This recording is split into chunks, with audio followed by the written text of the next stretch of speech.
Hola, buenos días. El día de hoy vamos a aprender el uso y el funcionamiento del equipo de corte directo residual en la marca Perú Tesac. Mi nombre es Freddy Valladares, técnico especialista en equipo de laboratorio de mecánica de suelos, asfaltos y concreto.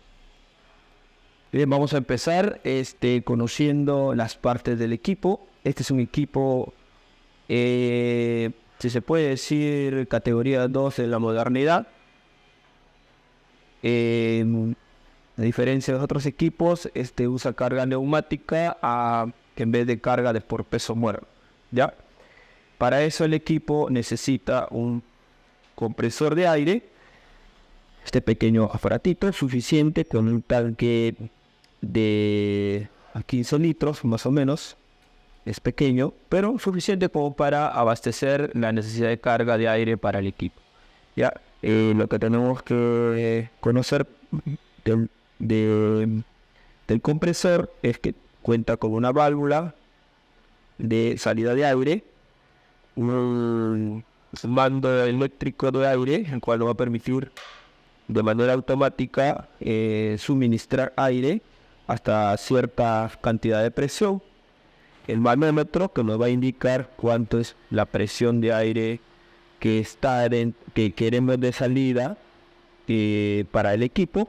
En este caso vamos a usar 4 bar. Luego nos fijamos en los números azules, que es más o menos igual a 60 psi. ¿Ya? Este es para tener el regulador, este es el segundo del regulador, el cual nosotros le vamos a aumentar o disminuir la presión que queramos. En este caso vamos a usar solamente 60 psi como máximo. Esta es una válvula de seguridad. Por A o B razones falle el sistema eléctrico del equipo y el aire comprimiéndose dentro del tanque. Esta es una válvula que va a permitir el escape del exceso de aire. El eléctrico, el motor y las partes del motor. Ahora vamos a conocer el equipo, netamente el equipo de corte. Es un equipo, como le dije al principio, es un equipo neumático. Cuenta con un motor que está internamente puesto. Es un motor que contiene reducciones de velocidad eficientes en carga constante. Se quiere decir que el motor no va a sufrir ninguna pérdida de fuerza, porque internamente contiene dos reductores que le permiten ejercer un torque adecuado para el ensayo. También contamos con un variador de frecuencia. El variador es el que se va a encargar de controlar la velocidad constante del motor. ¿Ya? La velocidad va a variar desde 0 hasta 2.0 o 2000 micras por minuto, que más o menos equivale a 2 milímetros por minuto.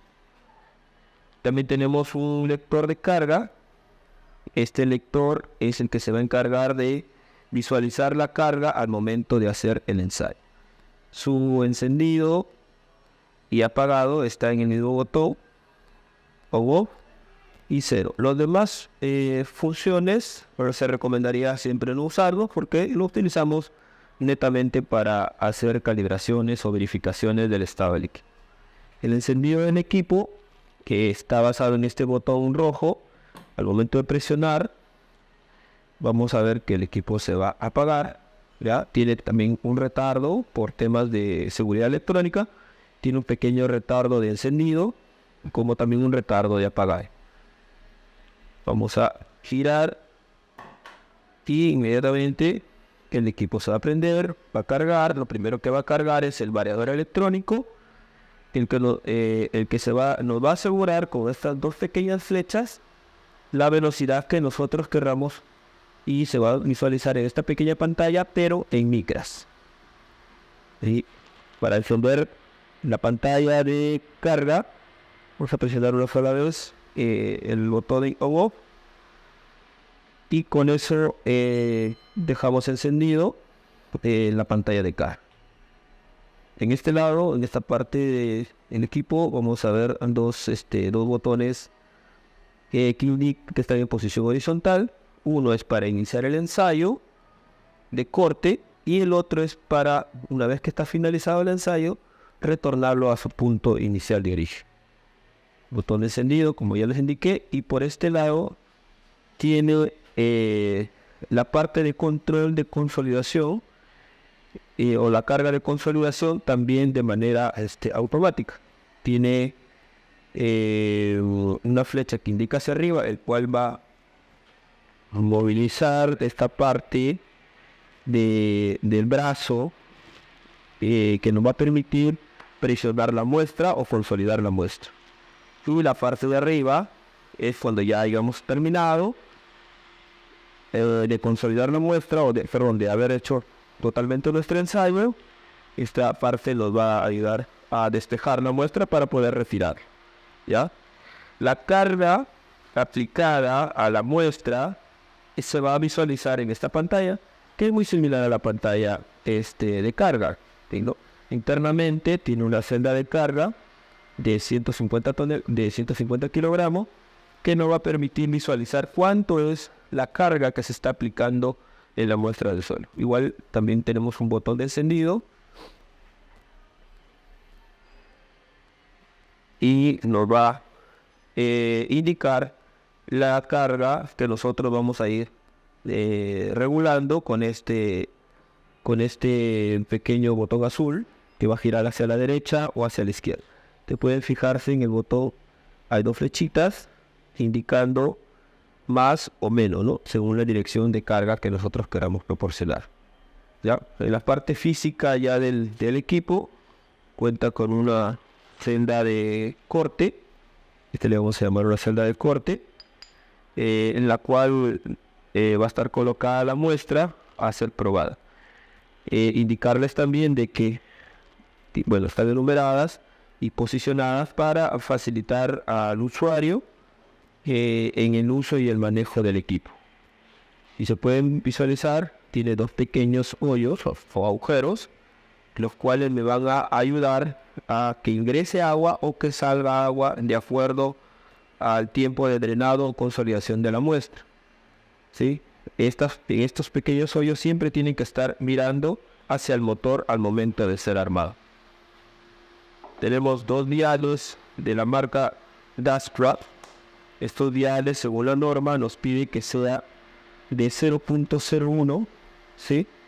En la precisión, para poder visualizar los desplazamientos, tanto de carga o de esfuerzo cortante, como el desplazamiento de consolidación o esfuerzo normal.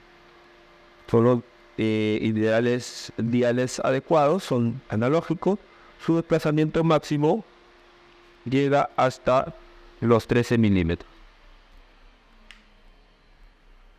Bien, vamos a seguir conociendo un poco más el equipo.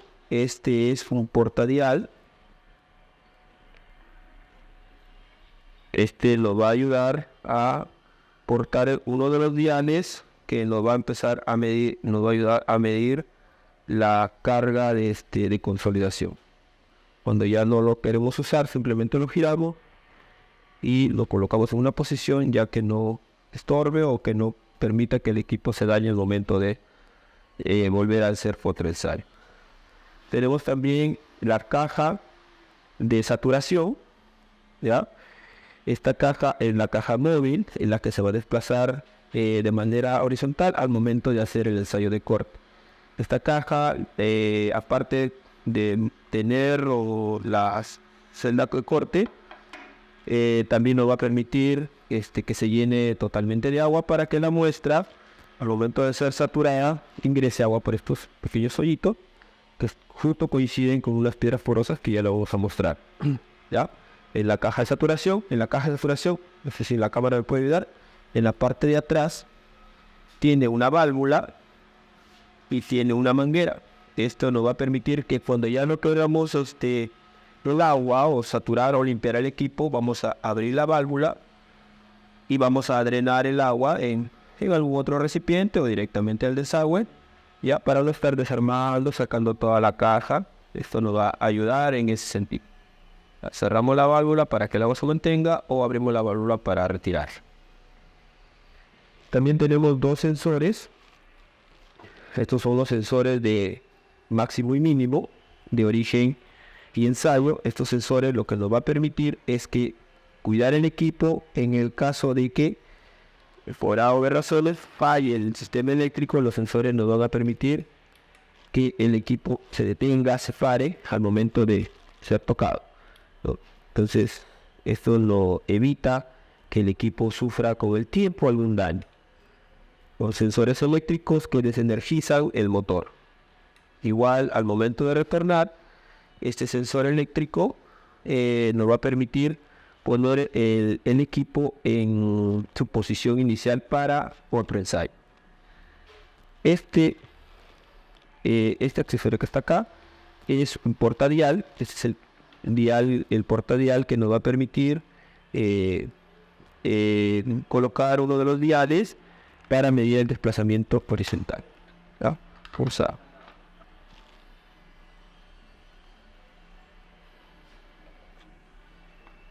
Ya, esto nos va a permitir colocar el equipo, el dial, y para poderlo visualizar al momento de generar una carga.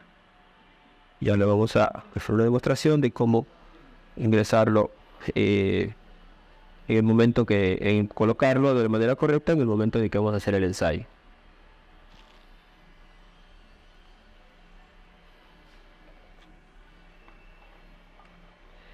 Seguimos conociendo un poco más el equipo. Seguimos conociendo un poco más el equipo. Este es un apisonador que nos va a ayudar de repente cuando tengamos arenas a poder moldearlo. Normalmente se usa en equipos de carga de peso muerto, pero lo estamos incluyendo dentro de los accesorios del equipo. Esta es la tapa inferior en la que va a soportar la muestra. Se trabaja junto con caja de corte. Esta es la tapa superior en la que va al final después de haber colocado la muestra junto con las piedras porosas. Y estas son las piedras porosas, ¿ya? Los que nos van a permitir que la muestra no se contamine o no se contamine, si se puede decir, con el exterior. Va a permitir el paso de agua de manera filtrada y va a permitir también el ingreso de agua de manera filtrada, y también va a permitir la salida de agua si tuviese la muestra también de manera filtrada, de tal manera que no perdamos finos, no se ensucie el agua, evitar que pierda peso por pérdida de finos, sobre todo eso, ¿ya? Tenemos también la llave Allen o llave hexagonal, que las conocen algunos. La llave de 316 es la única llave que vamos a utilizar para poder accionar todos los pernos necesarios para poder cuadrar, si se puede decir, nuestro equipo. La celda de carga, que es la que se encarga de visualizar la carga de esfuerzo cortante en el equipo. Vamos a hacer una prueba a ver si me permite la cámara por este lado. Yo voy a hacer un pequeño esfuerzo de manera de comprobación y voy a presionar y inmediatamente voy a marcar la carga. Ya es una forma de verificar que la celda de carga esté funcionando correctamente. Soltamos, debe repetir, volver a cero. Cualquier inconveniente pequeño, esas pequeñas oscilaciones se eliminan con cero. Se eliminan presionando la tecla C. Pero estas son todas las partes del equipo. El equipo cuenta con una estructura móvil y también tiene unas ruedas que permiten evitar que el equipo se desplace. Tuercas con freno. Es sumamente silencioso, no genera ninguna vibración, no genera ningún problema eléctrico, tiene sus propios guardas eléctricas internas. El variador tiene su propia protección, los indicadores también, Por ende, no es recomendable usar un estabilizador de corriente. En este caso, no. Si fallaría el estabilizador, fallaría netamente el variador de frecuencia, inclusive pueden fallar las pantallas, cosa que no se lo recomienda. En el tema del ajuste y la calibración, se recomienda siempre contratar empresas que conozcan muy bien la calibración de este equipo. Solo hay que calibrar esta pequeña celda, pero también ahora hay que calibrar la consolidación, que tiene una celda interna, los diales de desplazamiento y el control de velocidad, para ver si cumple realmente con lo que dice. Con esto hemos conocido nuestro equipo de corte directo residual.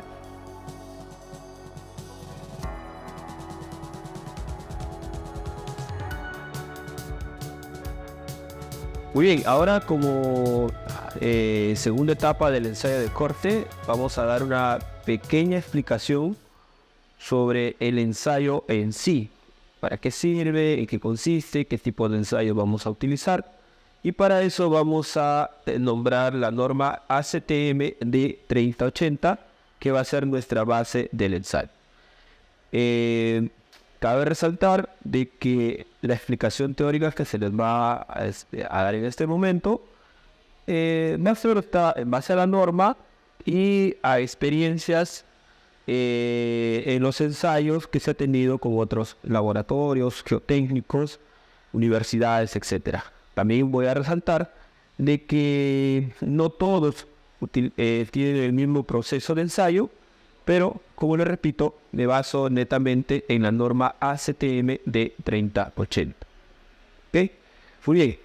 Corte directo residual es el ensayo en sí, o es el equipo en sí, que nos va a ayudar netamente a llevar una muestra del suelo, llevarla a un esfuerzo físico, si se puede decir, un esfuerzo cortante, que es la palabra ideal, para poder sacar algunos parámetros y utilizarlos para obtener una capacidad portante, una cantidad portante, como ustedes le quieran llamar, y poder determinar algunos parámetros que nos sirven para el tipo de suelo que vamos a edificar, o el suelo que vamos a pavimentar, ¿ya?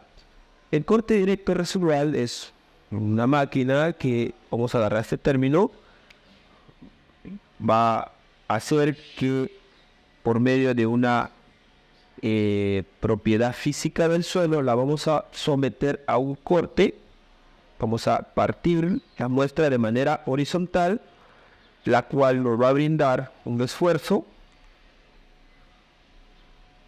Ok, nos va a mandar un esfuerzo.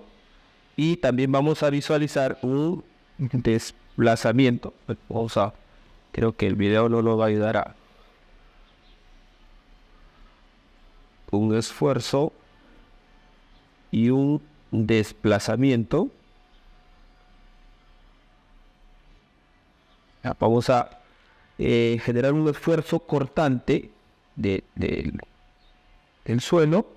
Vamos a partir en dos de manera horizontal y vamos a ver cuánto es el esfuerzo que hace el suelo al momento de ser cortado y en cuánto se desplaza, para nosotros poder hallar dos parámetros. El parámetro número uno es el esfuerzo cortante o el ángulo de fricción, que va a ser leído con estos dos, y los primeros esfuerzos para hallar la cohesión del suelo. Esos son los dos parámetros que vamos a encontrar mediante un esfuerzo cortante, que nos van a servir para, con fórmulas físicas matemáticas, hallar la cantidad portante del suelo, ¿ya? El equipo, por su diseño, su fabricación, no es un equipo moderno, es un equipo muy antiguo. Fue diseñado para buscar eso, específicamente eso.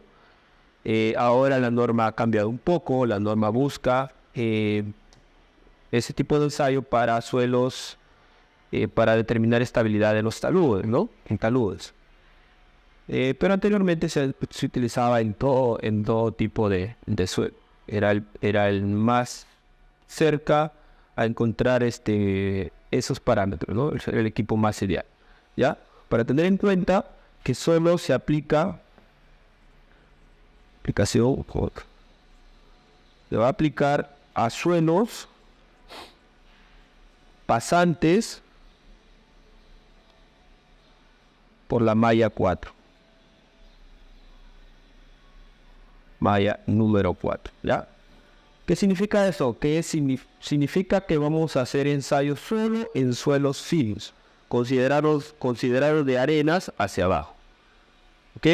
Los pasantes de la malla 4 significa que todo el suelo tiene que pasar por la malla 4 y ese suelo de forma natural es el suelo que vamos a traer al laboratorio para poder ser probado. Entendemos de que dentro de los suelos están los suelos a aplicar este tipo de ensayos se encuentran las arenas. En el tema de las arenas nosotros vamos a determinar la densidad de la arena y vamos a traernos con el parámetro de densidad de arena y vamos a colocar la cantidad adecuada, que ya lo vamos a ver en la siguiente parte del video, la cantidad adecuada de arena sobre la muestra de anillo de corte, ¿ya?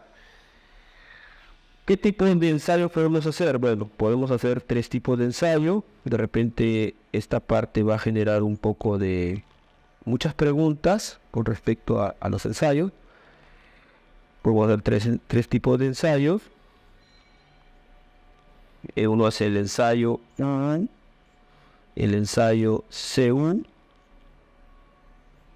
y el ensayo CD.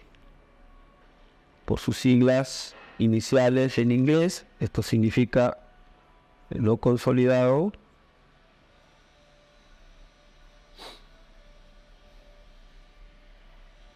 no drenado.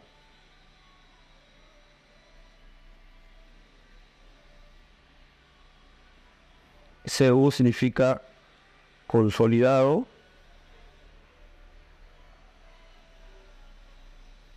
drenado. Consolidado, no drenado, perdón.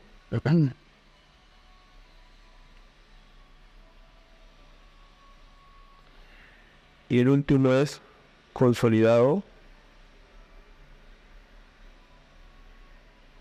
drenado.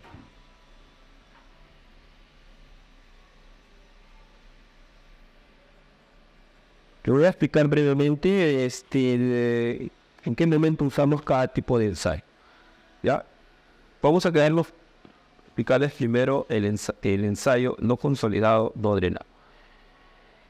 Hay una parte que nosotros tenemos que tener en cuenta. La ley de Hooke dice que no podemos hacer ningún esfuerzo cortante sin haber aplicado un esfuerzo normal. Es decir, que a este tipo de suelo no lo podemos cortar sin antes haberle aplicado una carga vertical o un esfuerzo normal y esperar un tiempo de consolidación para probar sus propiedades físicas del suelo, ¿sí? Entonces, si esta es la ley de Hooke que me dice que no puedo hacer este tipo de ensayo, no puedo cortar la muestra sin haberla consolidado, entonces, ¿en qué momento usamos acá sí dice que no debo consolidarlo y tampoco debo drenarlo? Entonces, ¿en qué momento? Bueno, que este tipo de ensayo es un ensayo netamente de investigación, ¿sí? Lo que recomienda la normativa CTMD 3080 dice que los suelos deben ser extraídos de manera natural, con su humedad natural, su contextura natural, moldeadas en laboratorio y por medio de un anillo de corte extraer una muestra, pesarla, sacarle su humedad natural y colocarla directamente al ensayo de corte, ¿no? En todo su estado natural. Entonces, el ensayo netamente es para un ensayo de investigación o un ensayo de intercomparación. Recuerden que los suelos, una vez de modificar su densidad por medio de la compactación controlada, los suelos generan mayor cantidad portante. Entonces, la recomendación es utilizar este ensayo en suelos con fines de tesis, con fines de estudio, en suelos que han sido compactados de manera que tienen una compactación controlada y que podemos probar su cantidad portante por medio de este método, ¿sí? Y hacer todo el procedimiento de ensayo, pero en una compactación controlada ya no vamos a consolidar la muestra porque las cargas que se le van a aplicar de repente ya no lo van a mover y no lo podemos drenar tampoco porque para una compactación controlada, como se sabe, se tiene una humedad óptima, ¿no? El famoso PROP. ¿Ya? Esa es la recomendación. Hay algunos que utilizan directamente, colocan la muestra natural, inmediatamente lo cortan, no lo drenan, también es válido, pero con fines de investigación, más no con fines de cimentación o bueno, o con otros fines mecánicos del suelo. Lo que vamos a utilizar normalmente en el equipo es el CU y el CD consolidado no drenado. La diferencia entre uno y otro es que uno está sometido a las dos peores condiciones que existen en el suelo. Por cierto, las dos peores condiciones del suelo son esfuerzo normal,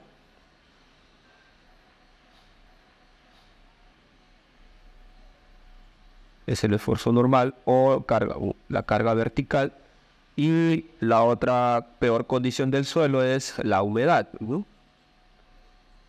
Son las dos peores condiciones en las que está sometido un suelo, ¿ya? Una carga estructural y que haya de repente mucha humedad, lluvias o una sequía o un río cerca, filtraciones de agua, etcétera. Son las dos peores condiciones en las que sufre el suelo de forma natural, ¿ya? Entonces, la única diferencia entre uno y otro es que vamos a llevar ese suelo a una de las condiciones o a las dos condiciones. Eso ya lo va a determinar de repente su TDR o las condiciones geográficas que puede haber en el lugar donde se va a mostrar el suelo, ¿no? De repente un lugar donde es muy seco, es un lugar donde llueve muy rara vez, entonces por TDR, también de referencia, dice, ya voy a usar consolidado no drenado porque no está sometido nunca a la humedad del suelo, pero sí va a haber un esfuerzo. Pero si estamos en una zona demasiado lluviosa, cerca a riberas, ríos, etcétera, o lluvias constantes, en este caso sí se recomendaría, inclusive la misma norma lo recomienda, usar el ensayo consolidado drenado, ¿ya? Estos son los tres tipos de ensayos que se usa en el estudio de mecánica de suelos. Y como último punto, vamos a explicarle la velocidad de corte. La velocidad de corte. Y vamos a explicarles también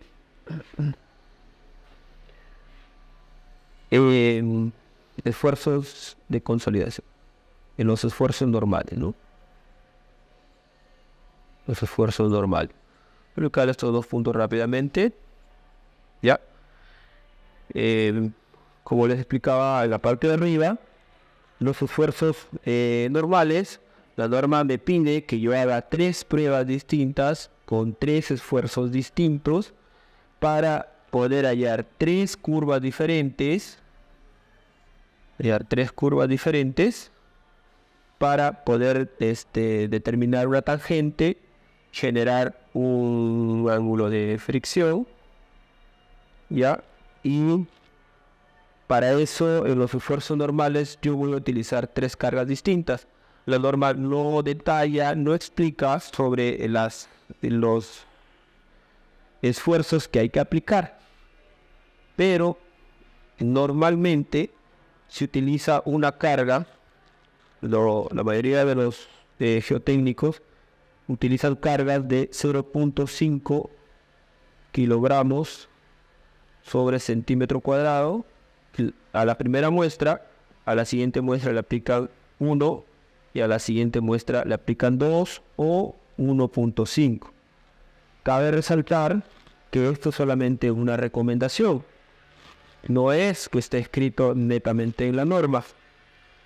Ya en algunos casos donde el suelo es muy duro, aplicarle esta carga a veces pues, no genera ningún movimiento de consolidación. Entonces en esos casos de repente le aplico ya no 0,5, sino le aplico 1.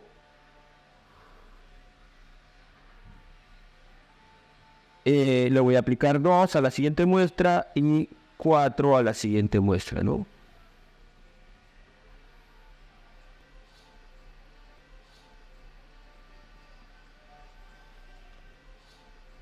Vamos a ponerla acá para que no haya ninguna confusión.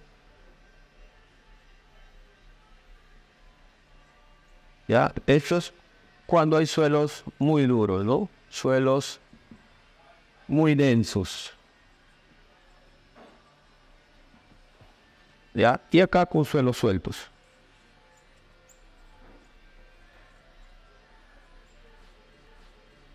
¿Ya? Son solo recomendaciones, no es que sea realmente así. Y en el caso al momento de añadir el equipo, esto puede variar a 0.45, 1.9, 1.2, etc. Igual, en el momento de extraer los datos a la hoja de cálculo, se va a poder calcular eficientemente el ángulo de fricción. ¿Ya? Con respecto a la velocidad de corte, tampoco la norma habla mucho sobre esto. Dice, indica una velocidad constante, pero vamos a determinar algunas experiencias de algunos geotécnicos. Se basa mucho en la densidad del suelo. Cuando el suelo es muy suelto, entonces tiende a consolidar, no sé, el 10% de la altura del suelo. Cuando el suelo es muy suelto, yo voy a tener que utilizar velocidades bajas para hacer el ensayo de corte. ¿Por qué? Porque lo ideal es buscar el esfuerzo que hace el suelo. Y si yo aplico velocidades muy altas, vamos a suponer que yo tengo una arena, que es una arena suelta, ¿sí? Tiene mucha cantidad de vacíos. Entonces yo tengo una arena muy suelta y yo empiezo a aplicarle una velocidad alta, entonces la carga por medio de la velocidad va a empezar a subir, voy a generar un pico, voy a caer, ¿no? Y la siguiente muestra va a ser así, etcétera, ¿no? Bueno, es un ejemplo nada más. Entonces esto no me va a permitir de repente calcular mi esfuerzo cortante, porque es una muestra muy suelta, se está yendo muy rápido la velocidad. Entonces en esos casos yo necesito aplicar una velocidad más lenta para poder obtener más puntos en el tiempo y poder calcular ahora sí mi ángulo de fricción. ¿Está bien? Entonces en el caso de las arcillas que son más duras o los suelos un poco más compactos, más densos, no voy a utilizar más bien una velocidad lenta, porque si no voy a tener una curva muy extensa, muy larga, innecesaria. Entonces ahí voy a utilizar una velocidad un poco más rápida, se puede decir. La velocidad va a estar relativamente controlada con un tiempo. Vamos a utilizar, por ejemplo, en una arena, es recomendación, lo que se le está diciendo es recomendación, vamos a usar arcillas suaves, vamos a poner así, suaves. Vamos a poner arcillas duras.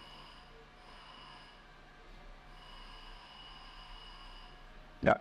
Vamos a poner en la arena, se recomienda 0.2 milímetros por minuto. Es una recomendación. Esto nos va a ayudar como las arenas tienen menos resistibilidad, no tienen cohesión, por ende nos va a ayudar a tener una curva regular para poder calcular. Si le aumentamos la velocidad, vamos a tener una subida y una caída abrupta, y como les recomendaba o les mencionaba, no nos va a ayudar mucho en la hoja de cálculo. En las arcillas suaves se recomienda siempre 0.5, ya creo que es la velocidad la que la mayoría utiliza para todo, pero no es recomendable utilizar porque los suelos tienen propiedades mecánicas distintas. Y en las arcillas muy duras, utilizar de 0.5 hasta 0.8. En algunos casos también usa 1.0. Ya, milímetros sobre minuto. Son solamente recomendaciones.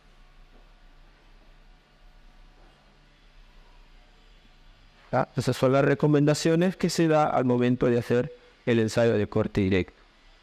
Bueno, otra pregunta más frecuente al momento del ensayo es la toma de las lecturas. ¿Ya? La toma de las lecturas, tanto en consolidación como en consolidación como en el esfuerzo de corte, van a también hacer a mucho criterio.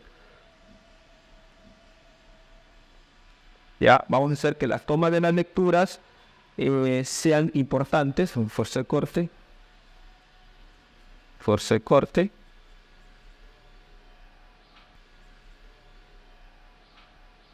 La toma de las lecturas la podemos separar en dos partes. Vamos a utilizar por medio de la lectura del dial o por tiempo. ¿Ya?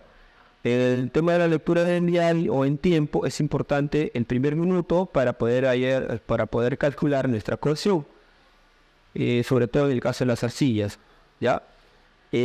Vamos a utilizar que el dial se haya desplazado 0.15, 0.30, 0.45, ¿sí? 0. Cada 15, 0.60,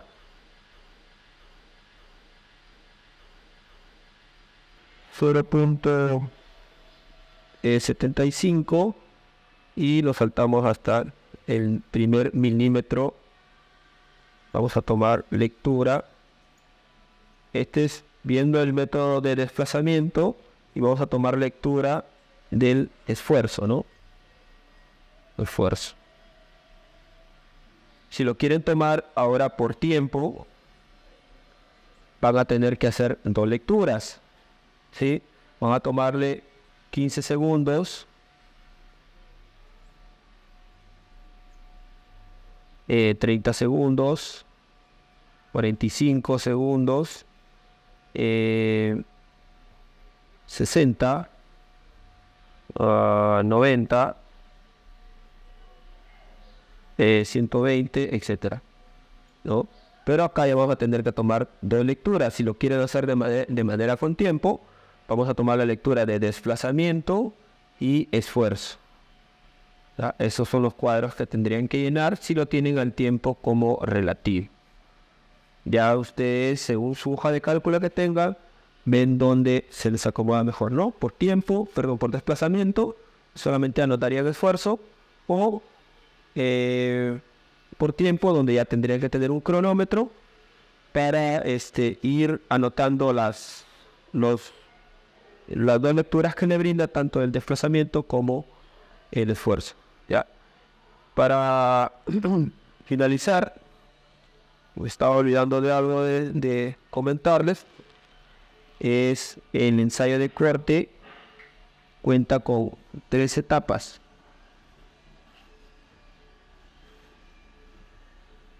El ensayo de corte cuenta con 3 etapas, ¿ya? 3 etapas de ensayo. Vamos a ponerle acá, etapas del ensayo.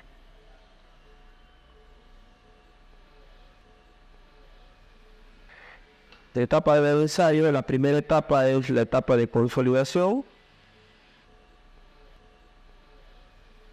donde la muestra está un determinado tiempo siendo consolidada, siendo presionada por un esfuerzo que ya no vamos a ver ahí en la máquina. Después viene la etapa de corte. Y por último, el valor residual.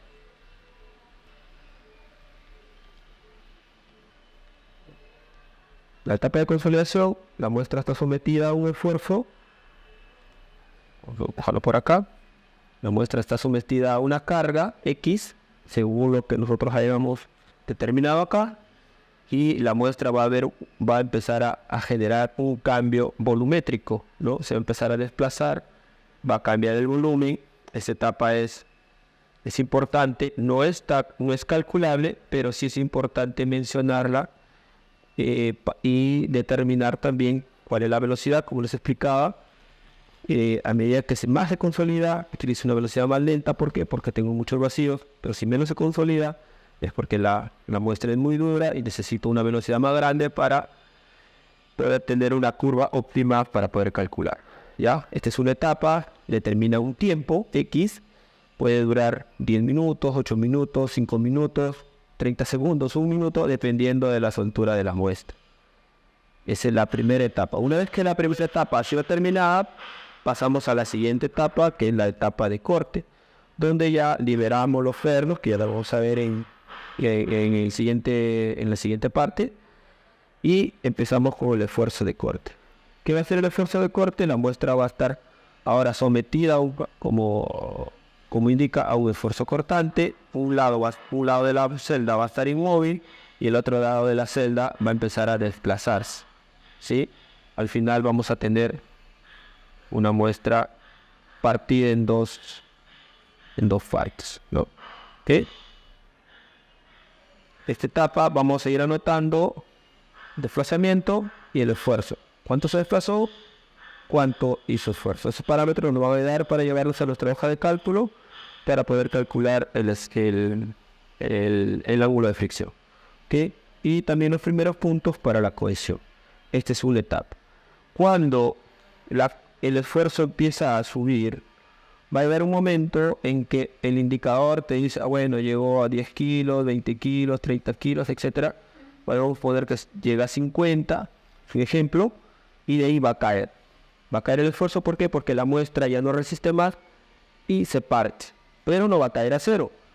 Va a caer el esfuerzo, pues vamos a poner que cae a 40 y de ahí va a empezar a subir 41, 41.5, nuevamente baja a 40, etcétera. Va a empezar a mantener una línea, ¿ya? Desde este punto hasta este punto, ese esfuerzo se llama residual. Sí.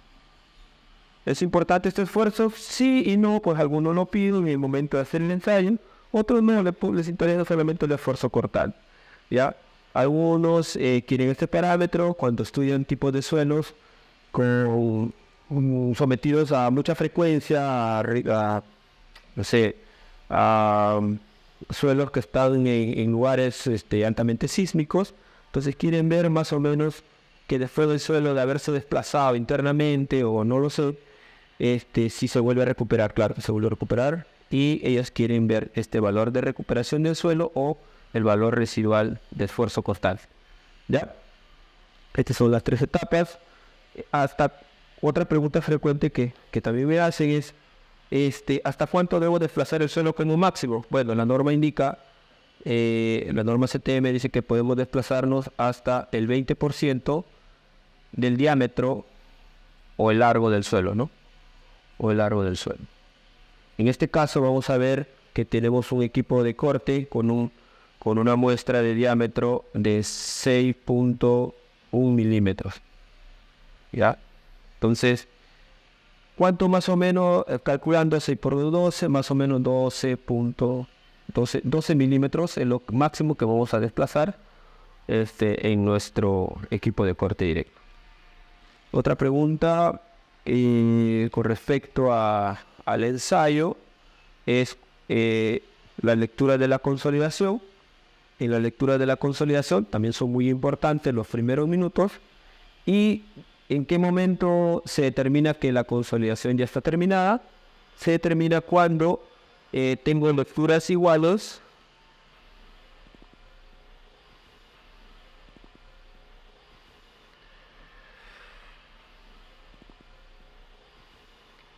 fin de la consolidación.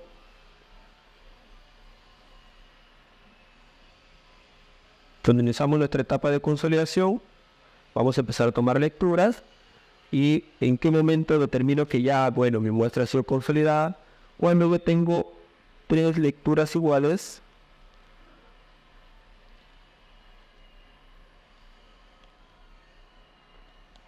de 5 minutos.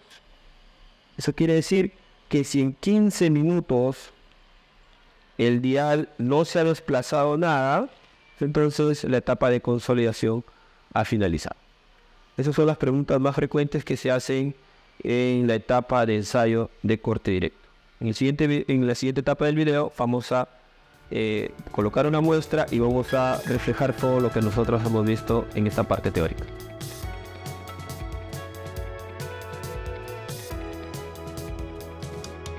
Bien, ahora vamos a pasar a la tercera sección. Vamos a hacer una demostración de un ensayo de corte. Para eso vamos a utilizar una muestra de suelo limosa que hemos encontrado por ahí, le hemos preparado. Ya le hemos explicado que tenemos que usar suelos naturales. Y para iniciar vamos a encender el equipo. Vamos a empezar con la compresora. Ya, la compresora tiene un botón de encendido. De lado, tiene que estar hacia arriba. Este es el regulador, como ya les expliqué, de la presión. Y siempre la presión que esté en 4 bar o 60 psi. Ya, vamos a abrir la válvula. Ya, la impresora tiene un apagado automático, así que lo vamos a dejar ahí hasta que cargue y automáticamente descarga. Para prender el equipo, vamos a girar el botón rojo. Vamos a prender las indicadoras de carga en ambos lados.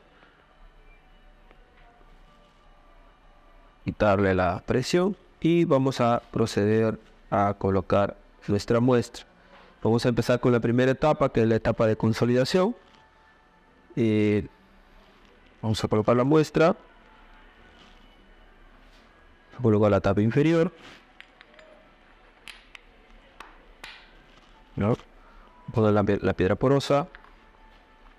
Parte baja, si quieren pueden utilizar también papel filtro, que para recubrir la piedra para que nos pueda durar un poco más. Si va a usar el ensayo consolidado drenado, las piedras tienen que estar sumergidas en agua aproximadamente desde el día anterior, ¿no? Unas 12 horas.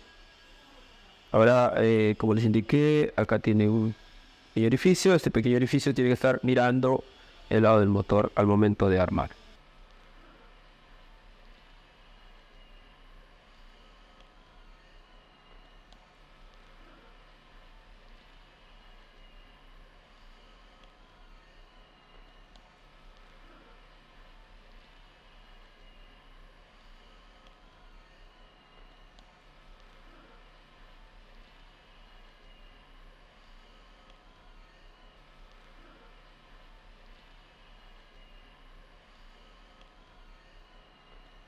Hemos puesto la primera parte de la celda de corte. Ahora vamos a poner la segunda parte. Orificio. Esta parte creo que no hay forma de equivocarse porque el lado de atrás conecta con la celda de carga. Estos son los pernos, son los centradores, que nos va a permitir que la celda se mantenga en una posición alineada. Muy importante más adelante no olvidar. Y estos son los separadores que nos van a permitir que la celda se separe, ligeramente, para que la fricción no se refleje en el momento de la carga. Ahora he preparado una muestra de suelo para un tema didáctico para la demostración. Vamos a colocar la muestra de suelo, ya está la piedra porosa. Ahora aplicar la muestra y vamos a utilizar la tapa superior para poder bajar la muestra. El disco, la caja tiene un pequeño alojamiento que coincide con el diámetro exterior del anillo de corte.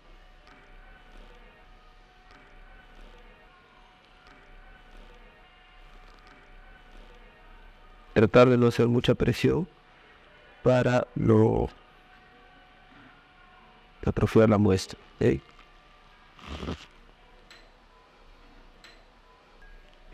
Está la muestra, pueden observar. Vamos a colocar la siguiente piedra porosa. Sería bueno utilizar un filtro si ustedes desean. De lo contrario, pones la piedra pura. El último paso, el disco superior, que va a ser el centrador. Hasta ahí nosotros hemos colocado correctamente nuestra celda. Vamos a colocar ahora la celda de carga.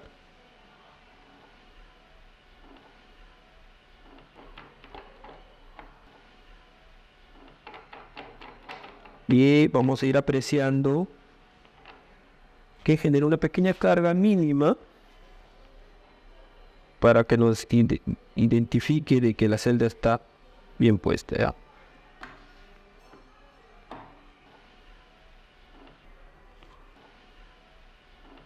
Quitarle la carga será una mínima de 1 kilo o algo más. Cerramos y como siempre 0 para mantener siempre un inicio de 0 carga. 0. Ya. Entonces vamos a empezar ahora la primera etapa. Ya hemos colocado nuestra muestra. La primera etapa es la etapa de consolidación y vamos a aplicarle un esfuerzo normal de 0.5 kilogramos por centímetro cuadrado, teniendo claro que el área de la muestra es de 30 centímetros cuadrados, entonces necesitamos aplicarle aquí 15 kilogramos. Si me paso un poco, lo dejo ahí y lo coloco dentro de la celda de carga, dentro de la hoja de cálculo.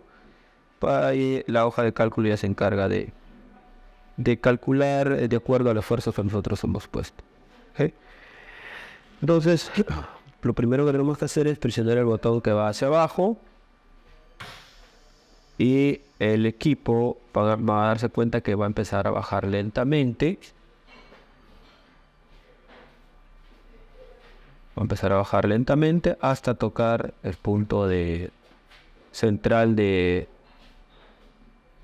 va a tocar el punto central, va a generar una pequeña carga y lo que vamos a hacer es colocar el dial.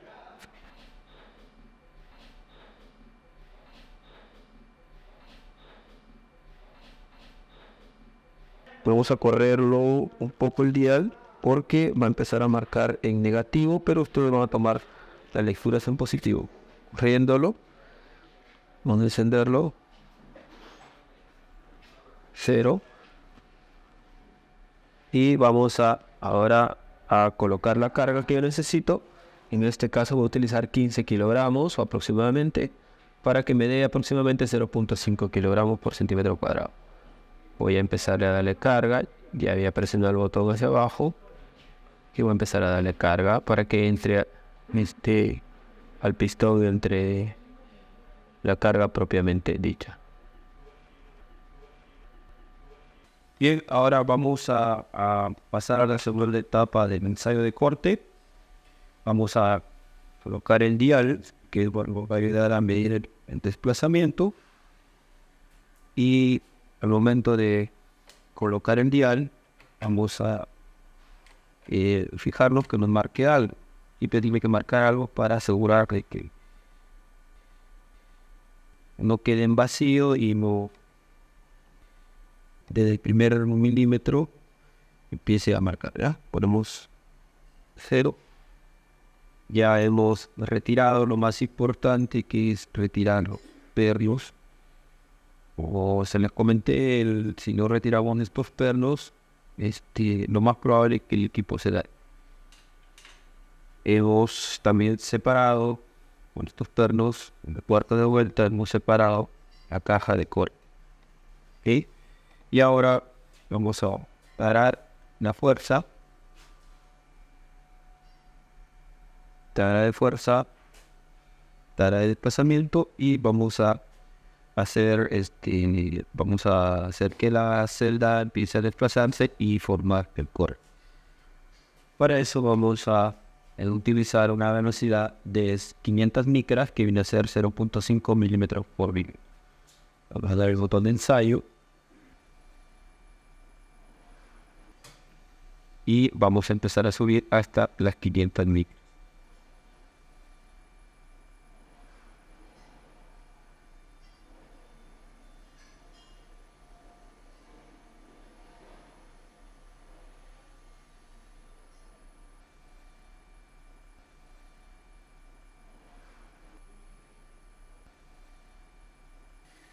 Y vamos a empezar a tomar lectura.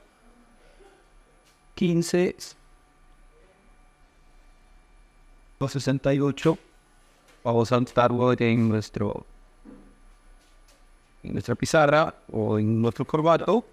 15 0.15.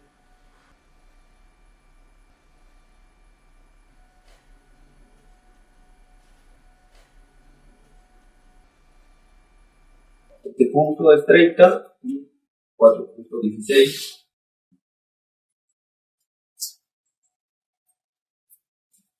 Nuevamente vamos al siguiente punto, 0.45, de 0.45, 4.58. Uno tiene que hacer un formato, ustedes tienen que elaborar. De ahí nos vamos al siguiente punto, 0.60. Recuerden que los primeros minutos o desplazamientos son importantes.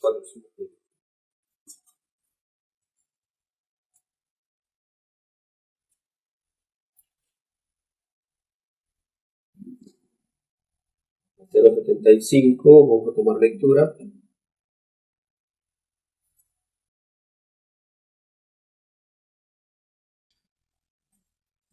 $6.66. Lo vamos al minuto.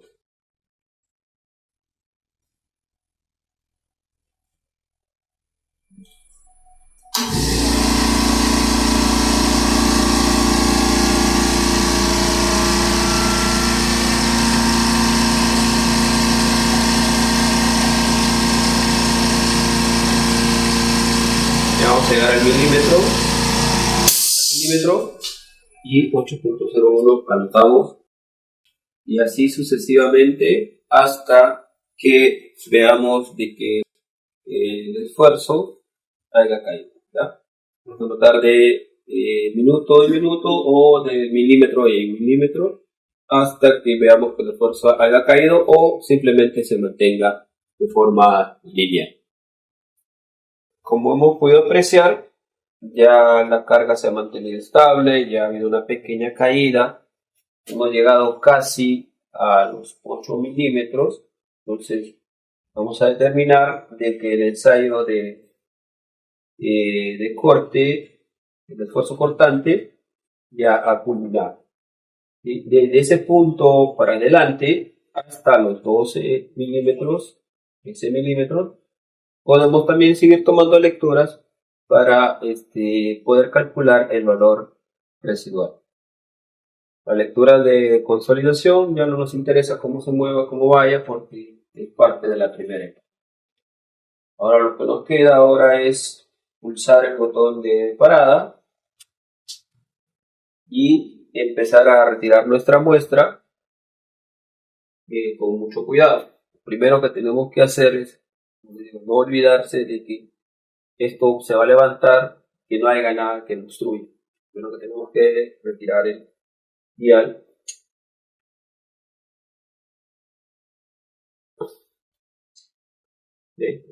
Retiramos el dial y pues ya podemos presionar el botón de subir.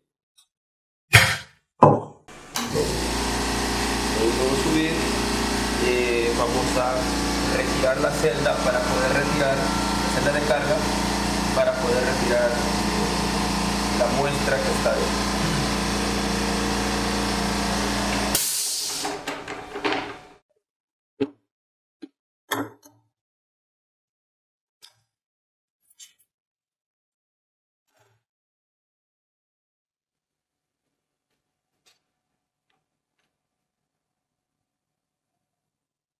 Si quieren conservar la muestra o tomarle una fotografía de la muestra, deben de tener mucho cuidado al momento de retirar para que puedan apreciar la muestra cortada.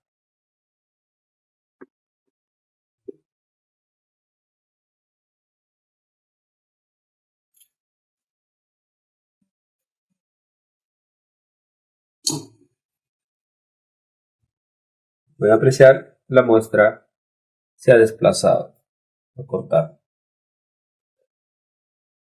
Ahora esto no es para guardarlo, lo que tenemos que hacer es pesarlo nuevamente y meterlo al horno para determinar su contenido de humedad.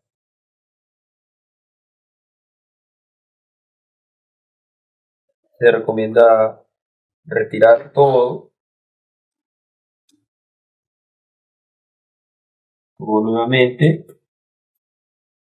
retirar todo.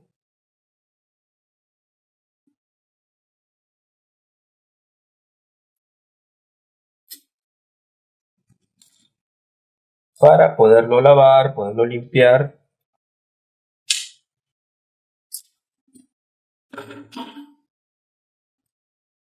Poderlo limpiar para poder nuevamente volver a hacer otro ensayo. Después de haber tirado todo, lo que tenemos que hacer es poner nuevamente la caja en su posición inicial, y para eso vamos a presionar el botón origen y le vamos a subir toda la velocidad de carga, toda la velocidad de desplazamiento, para que podamos nuevamente tener el corte listo para otro ensayo. Bien, con esto finalizamos nuestro video de demostración del corte directo residual marca Perutez.